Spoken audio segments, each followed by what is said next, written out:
It's time to talk about Love is Blind Season 6.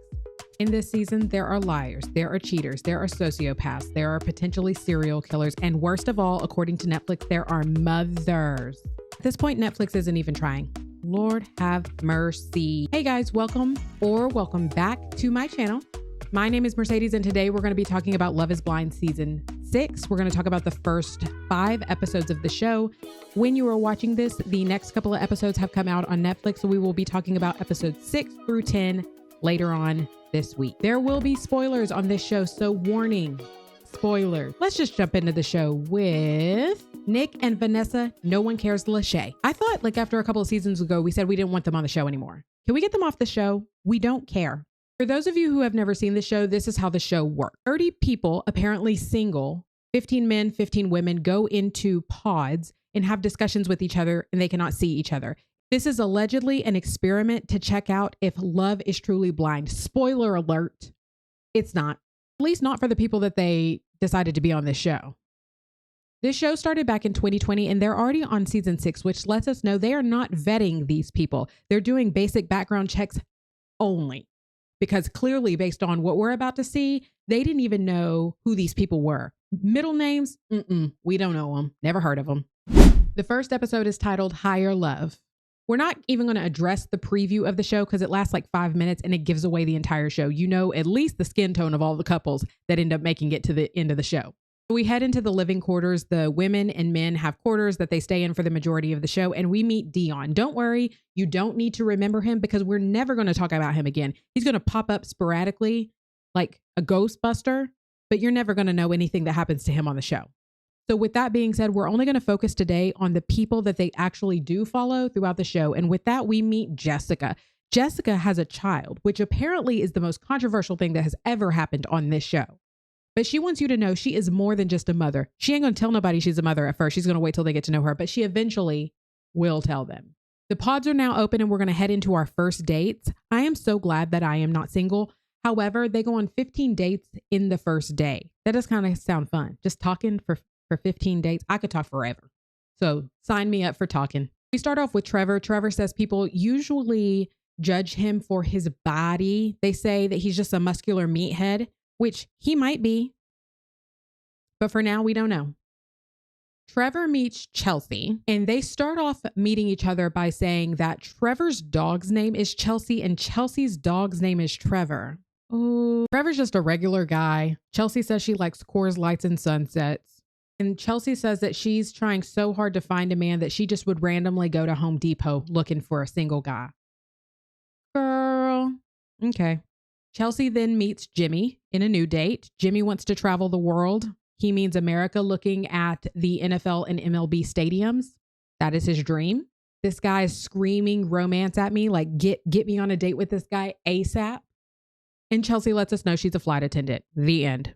Jimmy then goes on a date with Jessica, our mother, and not in the way that you're thinking. Jessica mentions at the end of the date that Jimmy has swag. Is the swag in the room with us right now?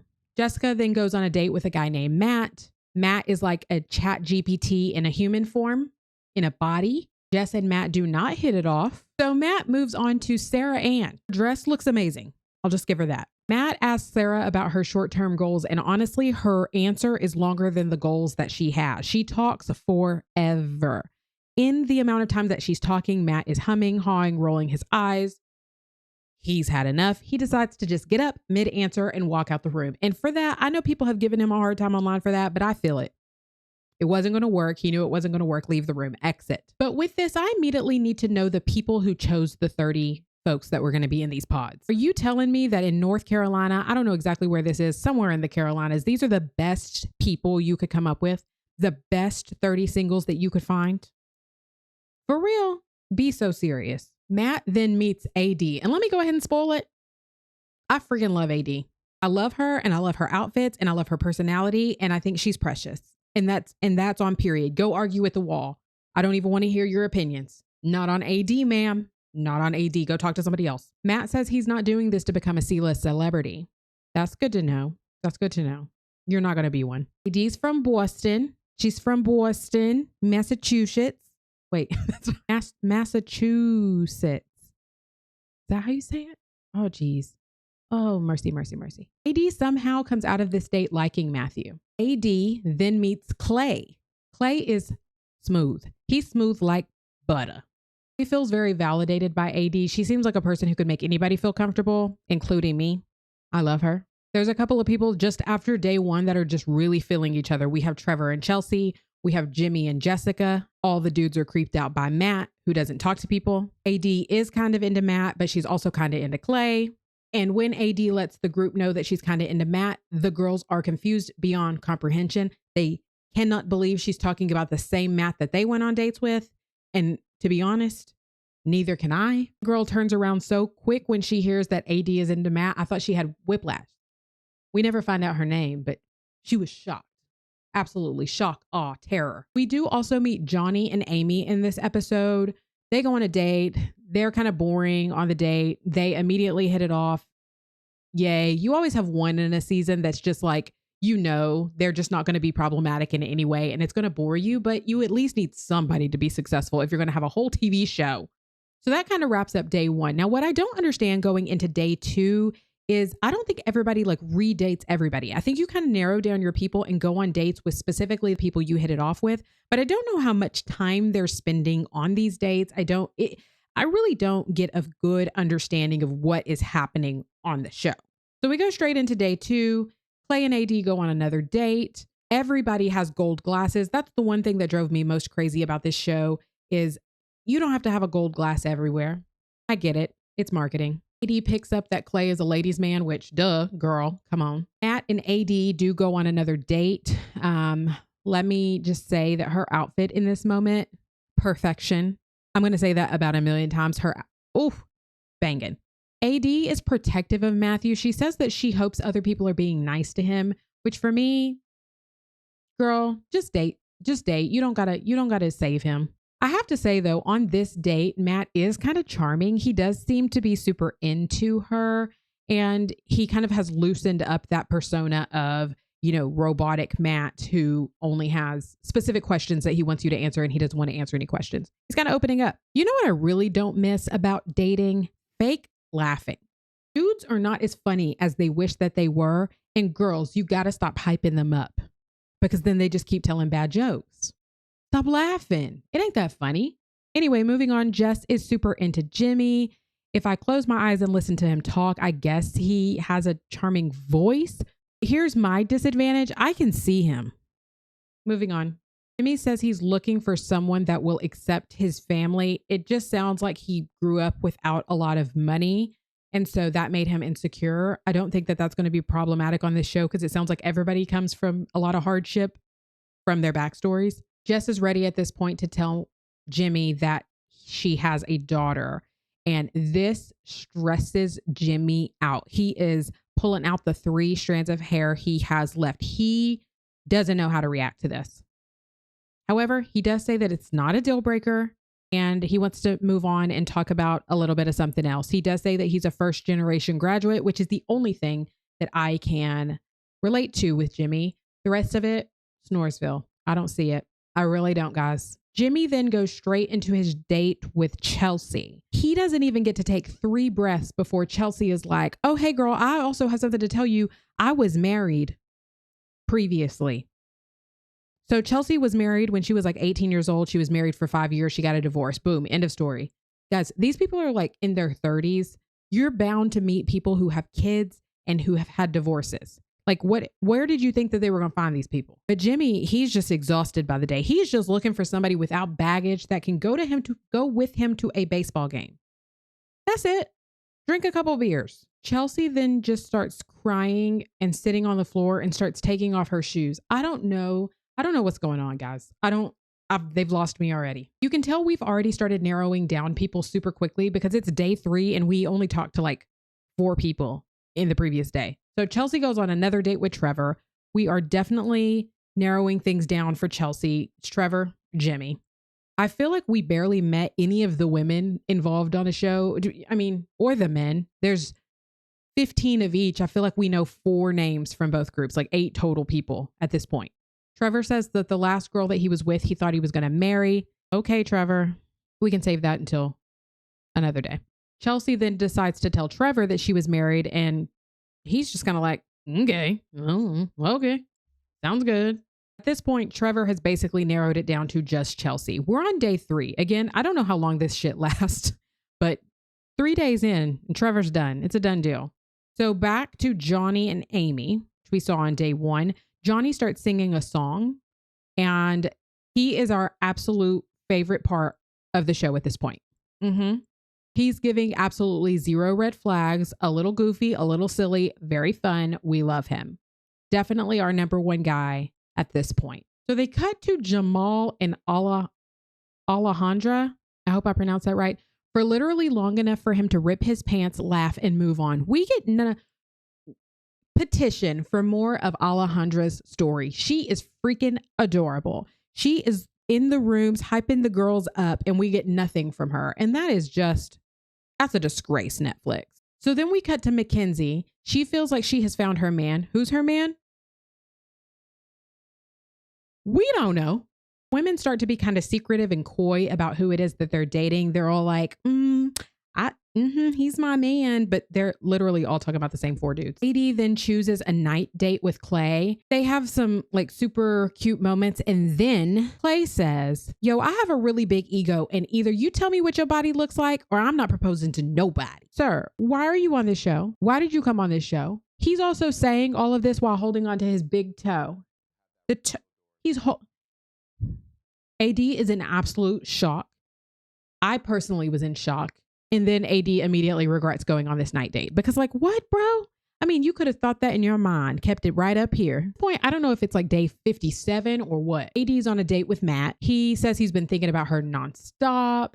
And, at this point, Clay has screwed up. So she's definitely leaning towards Matt. Matt says he feels like there are really only 2 options at this point. Either he leaves with AD or he leaves by himself. Gang. She's in her feelings. She says this is so sweet. She is like giggling and crying and all of the things. She is like, I cannot believe this. He says he wants to call her dad, but she says, my dad is not alive. So he says, well, I guess that's not a barrier. In this moment, I think she thinks she's getting married. At this point, I mean, the whole speech was pretty cute. At this moment on the show, Matt was leaning towards my second favorite dude on the show. Yes, he was kind of socially awkward. He was kind of weird, but like some people are like that and then find their person and can open up and can be like super great. And that's how I felt in this moment. Don't come for me. Don't leave me a comment saying nothing about your feelings. I'll get to it. So now we meet Amber. She's here to sit down with AD and Alejandra, and they are talking about their men's. And she is like, girl, I've been dating Matt, and he said that he would take me home right now. I'm convinced the industry has put Amber here to have this conversation. Who is she? I don't know, but she's super cute and we love her. So AD is literally hearing the exact same things that Matt just told her yesterday coming out of Amber's mouth that he told her.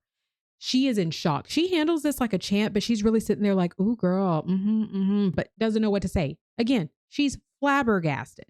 All of AD's giggles go straight out the window, throw them in the trash. She is serious. She is serious. Cut to episode 2. Hold on, I gotta go check on my kids. We are back, coming to you live.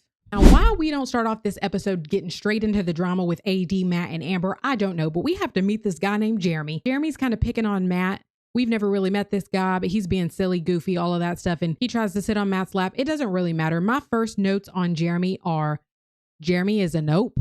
I don't like Jeremy. I'm sorry, guys. He was honestly weird to me from minute 1. Didn't like him. Jeremy goes into a date with a lady named Laura? Wrote Lauren, but I think it's Laura. He says that his house is clean. It's immaculate. He's got 2 Roombas running at all times. And that makes Laura so happy. She is like, I am hot and bothered at this moment. I love a clean house. It's a little too much, girl. I'm really trying to remind myself that there is someone for everyone. Not everybody has to be my type. Okay. There are Jeremy's out there. Jeremy then has a date with Sarah Ann, who we met in the first episode, the one that Matt got up and walked out on. Seems like Jeremy's super into her. At this point, he's so into her that it kind of feels like he's going to propose to her. Back to Johnny and Amy. He is singing now his second song of the season, and we are here for it. We love Johnny even more. You can sing We Three Kings to us all day, Johnny. We love it. Amy's also just super sweet and genuine. I like both of them. It's boring, but I like them. All right, now, finally, we are back to AD. She's ready to go in on Matthew. It seems. She goes into the pod to confront Matt about what she has been hearing from Amber. Immediately when she says she's been hearing similar things, he knows exactly who she's talking about. He says, "Oh, you mean Amber?" I wish they would have just showed us the dates between Amber and Matt, because that would have been so much more dramatic. Like, can you imagine just flashing between two scenes of him saying the exact same thing? Give us that show, Netflix. When AD and Matt are having this conversation, it kind of seems like AD is still super into Matt and that she's kind of believing what he's saying. And at this point, I would have been out the door because I am at this moment in my watching done with it. You lost me. You lost me. You lost me. She leaves the date feeling super confused. He's like, "Please don't give up on me." Yada, yada, yada. Nonsense, nonsense. But she doesn't. She's still kind of thinking about it or something. He then goes directly into her date with Clay, where she kind of is venting about her feelings about Matt. And Clay is like, "Is you is or is you ain't with me? Is you is or is you ain't riding with me?" And she's like, "Whoa, Clay, do I not get a minute?" This is the one scene where I don't like AD. Now I get where she's coming from. She just got really crazy news and hasn't really had time to process it, but don't process it with another dude. Girl, go process it with Jesus. Clay then finds out that the other person in the triangle is Matt. And he says, "Matt, I don't even Matthew. Oh my fucking God." Okay. "We are just as shocked, Clay. We are just as shocked, but you need to calm down." Clay is about to rip the doors off of the hinges, but he calms down and he actually, I feel like, responds to this pretty well. AD then goes back into the women's lounge and talks to Amber about this connection that she has with Matt. And Amber has the funniest reaction. She says, "I'm gonna live out my worst fears. Slay." Slay. And I couldn't love a reaction more if I tried. She says, "Okay, I'm going home. Bye." And she's done immediately. It took her no second. So it's kind of interesting that Amber heard the news and was like, "I'm out of here." And AD heard the news and she was like, "But I still like him." I think AD needs therapy, more therapy. Right, now, so we have a couple of people who are definitely couples going into this. We meet Kenneth and Brittany. They're Christians and they're educators. And that's pretty much all you need to know about them. They're very young, 24 and 25, I think. And it seems like they're instantly super connected. They like all the same things. Brittany has the cutest accent that has ever existed in life. She is now taking my second place in the ladies department because no one is topping AD for me at this moment. And that's really all you need to know about those two. Next, we have Johnny, and he tells Amy that he loves her. So sweet. Great. Moving on. Let's take a quick second in this episode to admire the amount of ways that people find to get comfortable in the pods when they're talking. It's like, it feels like this.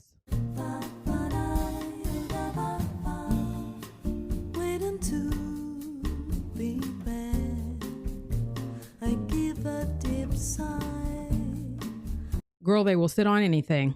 It's almost like in the 90s when you were connected to a cord, so you had to have all your phone conversations in like a 6-foot radius. All right, moving on. Chelsea goes on a date with Jimmy. Jimmy describes his perfect date card. Jimmy says he wants to go to a tropical beach. He wants to pack a cooler with a whole bunch of beers on ice. He wants to spend 10 hours on the beach. But first of all, with that skin tone, bro, you ain't spending 10 hours on no beach. He wants to go to a restaurant, get some fish, eat some food, have some red wine. And then he wants to go back home and smush. Chelsea laughs so hard she is hyperventilating. Girl, it wasn't that funny. It wasn't that funny. Chelsea then has the nerve to say that she is not hard to please. I mean, at this moment on the show, we don't know, but later on. Then Chelsea asks the question of the season. Do you ever get asked if you look like a celebrity?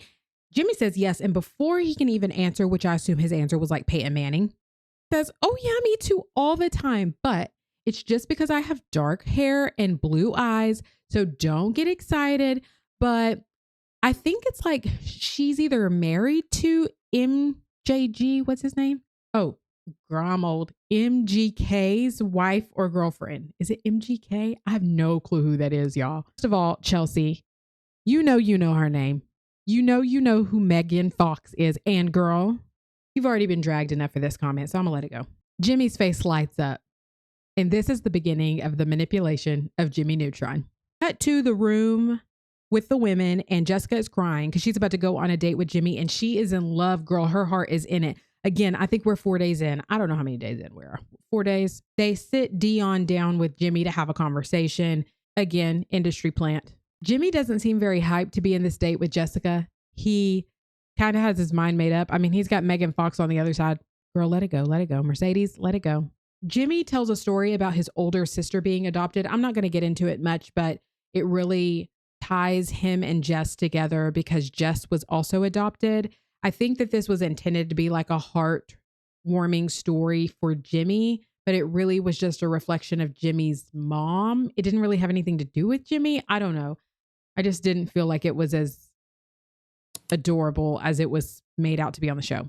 Jess then tells Jimmy that he's a tough nut to crack. And I'm sorry, at this point in the show, if you're telling me that you're like in love with somebody so much that you're crying, that's not a nut I'm still trying to crack. You better have cracked it. Moving on, Trevor and Chelsea go on a date. He's pretty set that he's going to pick her. At this point, I don't know why he's not just proposing.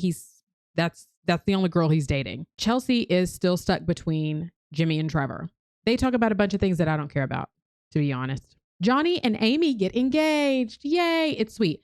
Johnny says, "Let's go," which begins the ongoing saga of all the dudes saying, "Let's go." Ugh.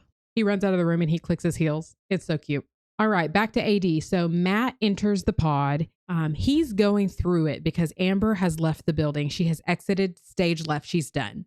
He says to AD, "I assume Amber leaving is about me." And AD says, "Well, that would be audacious of you."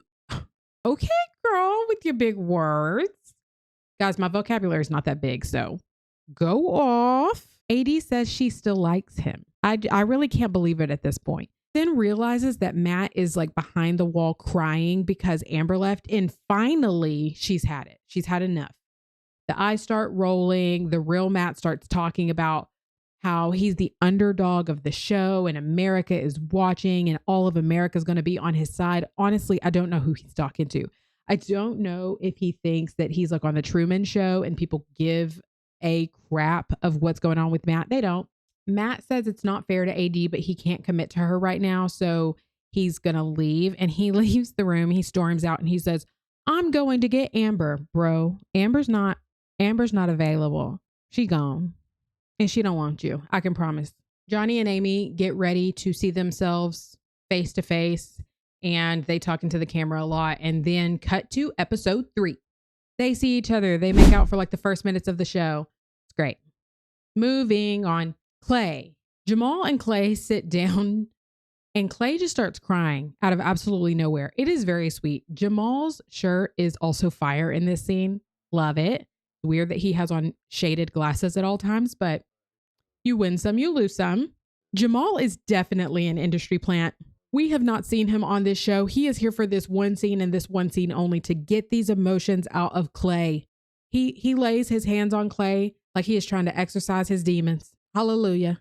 But I will say Clay is really crying though. And if he's faking it, Grammy. No, that's not what award you get for acting. Oscar. I do not know awards. Clay and AD do go on another day. Again, I don't know if it's day 6 or day 40. I don't know how long they're in these pods. Clay says he's never done therapy. So let's pause on that for a second. And all of you, look at me. Come here. Go to therapy. Don't use these apps that are recommended on YouTube. Anyway, they end the date in a really good space. Clay seems like he's really growing emotionally. And let's also pause again to appreciate AD's pants. They're fire. Brittany and Kenneth go on a date. She feels like the most important in the world because he got her some salad and some paint supplies. Pod Kenneth is super charismatic and he's kind of fun. Brittany says that she would like to wait to be intimate until marriage. And Kenneth is like, "Yes, girl, me too." Great. We're here for it. So then we move on to Jeremy. Jeremy reveals to Laura that he has sleep apnea and she could not laugh harder if she tried. It is hilarious to her. After this date, Jeremy says that Laura is his number one. I really don't know what has changed or what happened to Sarah Ann. Also, where is Sarah Ann? We lost her. Oh, nope, never mind. She's back. Jeremy goes on his date with Sarah Ann. And I think this is the moment where Jeremy actually lost interest in Sarah Ann on the show. She starts off by saying that she thinks that her eye is drooping because of her Botox. Then she mentions that she has lip injections on both the upper and lower lip and that she wants to be married to someone who will incessantly take pictures of her like hanging from a tree. And I think at that moment, Jeremy was like, "Oh, what?" Then he asked her, how many followers do you have on Instagram? And she says, well, on Instagram, I have about 4,000, but on TikTok, I have 31,000, just random people. Go off. He then asked her about her political leanings, and she says that she's a huge patriot. I've never heard anybody actually use that term to describe their political standing, but okay. She's a conservative. She then talks about her stance on different political topics, which again, snore, I don't care. I actually was just watching to see if maybe Jeremy was on the same page as her, and it didn't really feel like he was. He said some things that kind of aligned with the opposite of what conservatives follow. So I don't know. I think this date went super poorly for Sarah Ann. Oh, we have another industry plant, Israel. He's also super cute. He's here to talk to Kenneth about what he thinks Brittany looks like. And this is all of Israel that we will see. Kenneth then goes in and proposes to Brittany. Yay! He gives a decent speech. She's super excited. We get another, let's go. Dudes are so scripted. Sorry, guys. All right, we're back to Jessica crying. Jessica is crying again because she loves Jimmy. They go on a date, Jimmy and Jessica. And this is where Jessica lost me as a friend. She says, love is wine. I don't like when grown women talk like babies. I just don't. It honestly is probably my biggest pet peeve. Or I guess we call them icks now. Jimmy then cracks his knuckles, and that really bothers Jessica. And she says that that is an ick for her. And this is why this show shouldn't exist. You know what's an ick for me? When people brush their teeth so much that the toothpaste starts foaming up and like dripping down their chin. And you know how I can't find out if they do that or not? By talking to them in a pod in a room. Nope. I'm not getting engaged to anyone without spending a considerable amount of time with them where I can see them brush their teeth. I need to know your teeth brushing habits. Jess then says with her whole chest, don't follow no girls on Instagram. I need you to lust for only me, just me. Don't like no girls' pictures on the internet. Jimmy then describes himself as a lover boy. I don't know what that means, but he's a Scorpio, so apparently that makes him a lover boy. Jess gives Jimmy a full speech on how she wants him to exhaust all of his options because when he chooses her, she wants him to be 100% sure, 1000% sure that she is number one. I don't think she means that, but she said it. Jimmy then goes on a date with Chelsea, and Chelsea just starts crying. She's just crying. She then goes on to say that a girl asked her if she was dating Jimmy and the girl got pissed. Did that happen? If that did happen, why didn't we see that happen? Jimmy then says we all know who the love triangles are. Did they? Did they all know? I don't know. Didn't feel like they did. Jimmy says that he knows a life with Chelsea would be fun, even doing little stuff like just getting out of the house, going to watch a movie, doing little things. And Chelsea says, I'm not a complicated woman. I'm an easy woman. Then, and I swear to you, this happened. She starts crying so hard and saying that this sounds like a perfect life. All Jimmy has said is that he wants to occasionally go see a movie and then chill at the house sometime. And that sends Chelsea into a full blown, she can imagine it. She can picture it in her mind's eye. Girl, I'm sorry. It was not that serious. I also think that this was manipulation. And I feel like Chelsea's trying to be like the laid back, low maintenance girly who will like give you this perfect life. She then tells Jimmy, you are everything I've ever wanted in my entire life. We talking about Jimmy? What did he do? How did he get these two women so in love with him? I didn't see it. I missed it. I must have went to the restroom. All right. Once again, Chelsea and Trevor are on a date. Trevor once again says, you're my only choice. He's either leaving with her or he's leaving with nobody. Trevor says the day before he went on a date with someone else and he wishes that it was Chelsea. And at this moment, I was really thinking to myself, you know what Love is Blind season 7 should do? They should give us a March Madness bracket. Like, and a board. They don't have to tell the people in the house, but at least let us, the viewers, know what is going on. Who is dating who?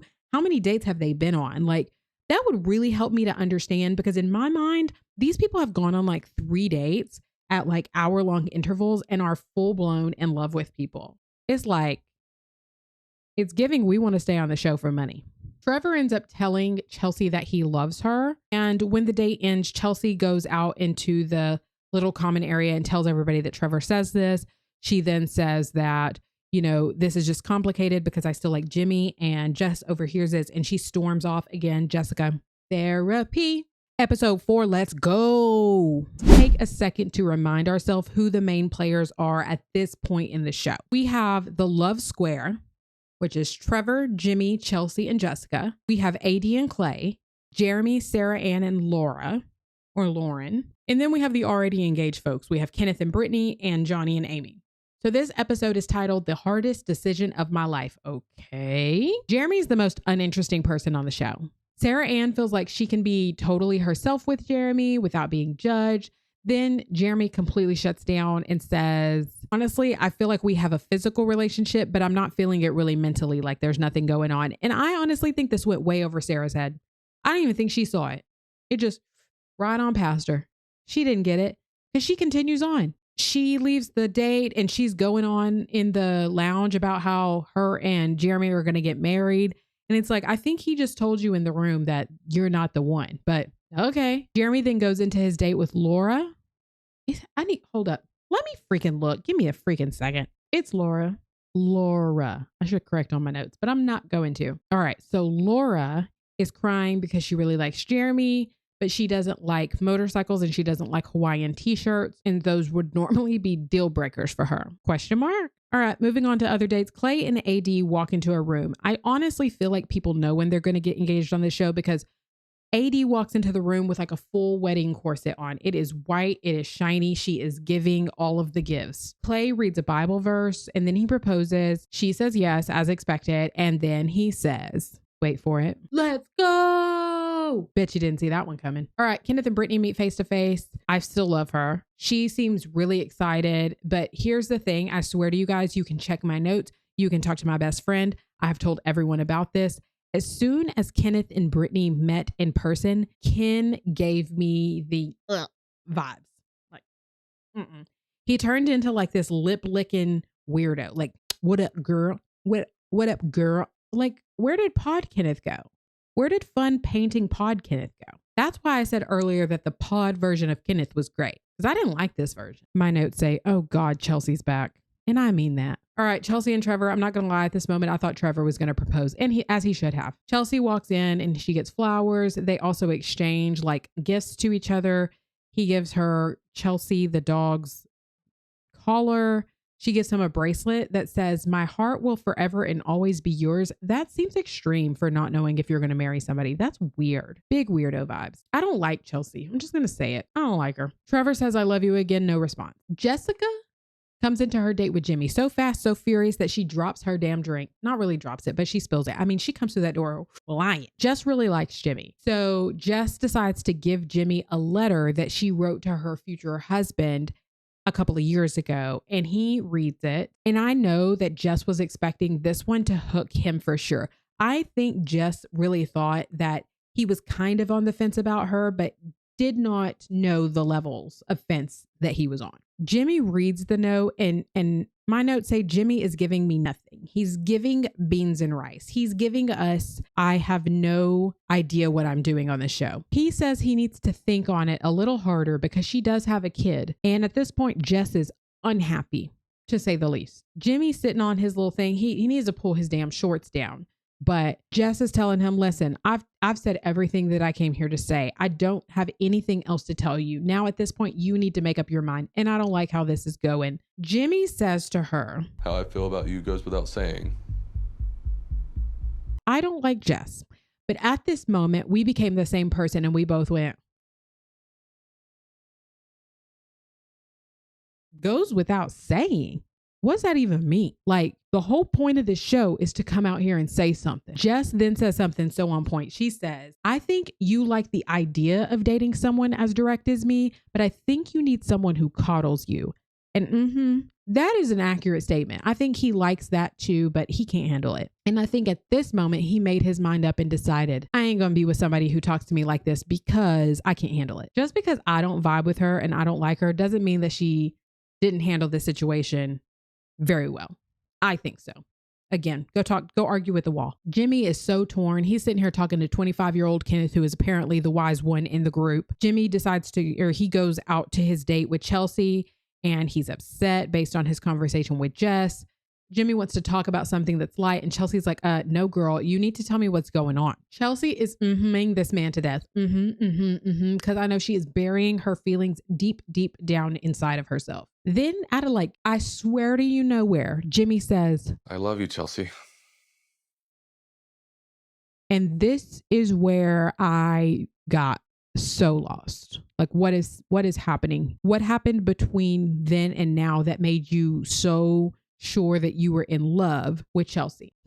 Chelsea should have been proposed to already and should have been off the show. So back at the home front, Chelsea ends up telling Laura that Jimmy told her that he loves her.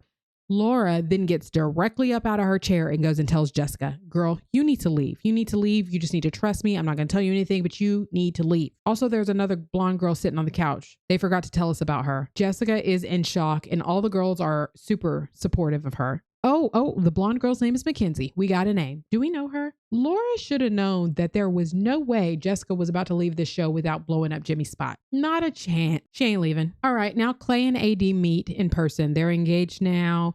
AD meets all of Clay's expectations. She's gorgeous. The end, they make out. Yay, yay. Let's go. All right, back to the good stuff. Jess sits down with Jimmy. She looks like $1 billion and $1. She is giving all the energy of a woman who has the proof that her man cheated, but is waiting for himself to trip up on his words. She says, girl, put your pity party away. Put your pity party in your pocket and just give me the truth for once. He says, you're going to be an amazing wife for someone else. He then tells her he loves Chelsea and that all he wanted to do yesterday was wait until today to make up his mind. And she says, please spare me. Do not treat me like I am dumb. You told Chelsea last night that you loved her. So don't say you wanted to wait until today. And then just gives him everything. Well, after that, what else do we need to see? What else are we doing here? We're done. Just kidding. We have to figure out who Chelsea's going to pick. The show would forever go down in history if Chelsea would pick Trevor. It would be beauty. Reality TV beauty. But now let's move on to episode 5. The name of this episode is She Lied to Me, which is so funny. Chelsea walks into a room and she sits to talk with Jimmy. Jimmy proposes to Chelsea at this point by saying, I want to know if you'll meet me at the altar in your white dress. I'm pretty sure earlier in the episode, they referenced her wanting a specific song to walk down the aisle to. And I swear to God, if that song is Jagged Edge, I'm fist fighting. Anyway, she says, yes, it's boring. But now she's got to go break up with Trevor. And honestly, she is crying like a baby. I think whoever proposed to Chelsea first, honestly, would have been the person that she said yes to. And also, I still don't understand why Trevor waited till the last day to propose. Trevor's confused why she would choose somebody who was so confused about whether or not they were going to choose her in the first place when he has been down for her since like minute 1. But she doesn't really have a good answer. She basically has no answer for why she's making the choice that she's making. Anyway, and I also just need to say, I am not getting married to someone who is breaking up with someone else on the same day. Like the concept is just wiggity whack. All right, so now we are down to the last of the love triangles. We have Jeremy, we have Sarah Ann, and we have Laura. Who cares? Jeremy breaks up with Sarah Ann in the most awkward way. She handles it super well. Like she handles it like a grown up. She does ask him like, what was the determining factor? What made you make this decision? And Jeremy doesn't have a clue why he's made this decision. I feel like I have a clue why he made it. And I think it's because their values and things did not align. I think they had great conversation, but they didn't have aligning goals and values. Anyways, Jeremy goes on his date with Laura. He proposes. She says, yes, who cares? I honestly don't. So now we have our couples, but all of us are really waiting for Jimmy to meet his Megan Fox. They meet and I could really care less about Jimmy's reaction because all I can pay attention to is the run and the panting. Run, I can run. Oh my goodness. I have never in my life been so confused at what was happening on a show. She starts acting like a 5-year-old, and honestly, her like kind of chill, laid back, I just drink Coors Light personality that was going on in the pod, it's gone. It's gone. It has left the building. Jimmy does address the Megan Fox comment, and that is the name of the episode. Yeah, she definitely lied to me. All right, Laura and Jeremy have to meet. It's fine. All right, so the couples are headed to the Dominican Republic to start their first week together in the same spot. Kenneth and Brittany seem pretty happy. Johnny and Amy are super cute. AD and Clay are very affectionate with each other from minute one. Jimmy and Chelsea are just as giggly as they were in the pods. I don't even think we initially see Jeremy and Laura because, again, who cares? Chelsea immediately starts asking Jimmy if he regrets picking her based on seeing her the second time. He reassures her that he's so happy with his choice. She's gorgeous and he is smiling ear to ear. Jimmy does have a bone to pick with Chelsea though. He says, you know, when I told you that I loved you, you said you weren't going to say anything. But from what I hear, you went into the women's quarters and were like screaming out, Jimmy loves me. And she's like, I swear to God, I didn't tell anybody. I didn't tell a soul. Girl, why are you lying? And then he's like, well, then how did they know? And she's like, oh, well, I did tell Laura. I didn't realize she was going to tell anybody, but I told Laura. Again, sorry. She seems like she's a little sneaky. Jimmy decides to walk through and unpack his last conversation with Jess, the one where she tore him apart beautifully. And then really all Jimmy needs to know is, hey, Chelsea, is Jessica hot or not? She brought what? Looks. I was like, What do you mean?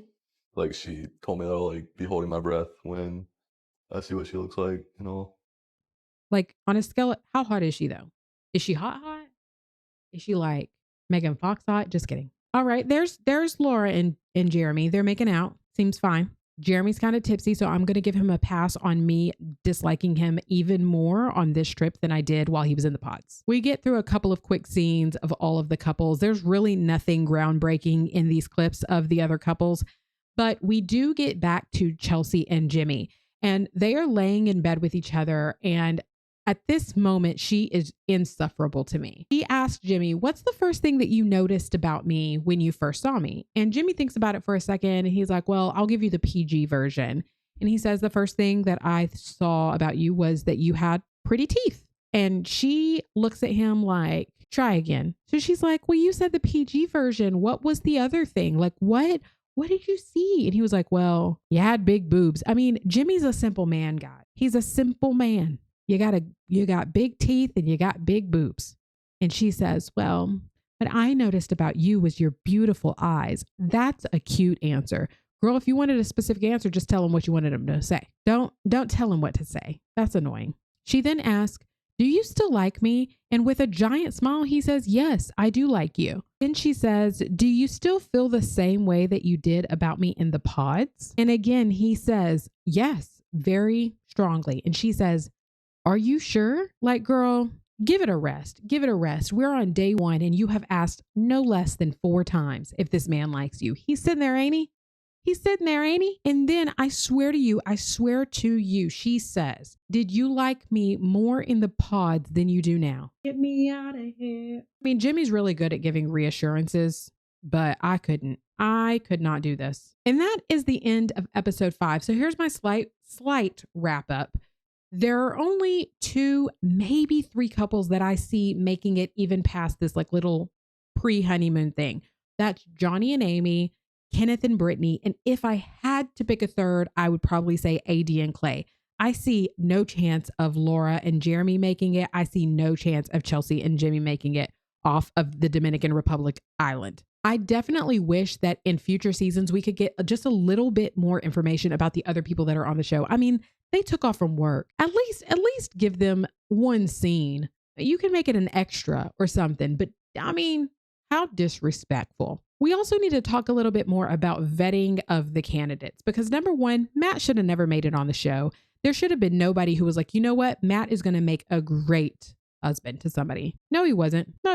We also need some disqualifications. 1, any description of what you look like in the pod should immediately be canceled from the show. You are going to be thrown out of the show if you try to describe what you look like. We should also immediately disqualify people for lying about things in the pods.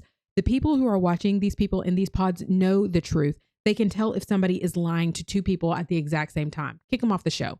Can you imagine if Amber and AD never realized that the same thing was happening to them and one of them got engaged to this man? Like Netflix, you need to do better with that. These are real people's real lives. Some of them. What we're finding out now is not some of them have real lives that they're telling us on the show. Also, third thing mentioned earlier in the video, we need a draft board. We need to see who's dating who. Let us know day by day who's still on dates. Give us more information because by day 3, I'm confused. So confused. Who's still dating? Are they like, do the other people just disappear? Do they just stop going on dates? And then do they have to stay in these rooms? I don't know. The previews for the rest of the season look absolute fire. I am so excited to get the ending episodes of this season. There have been a lot of spoilers out on the internet already. Thank you, Facebook.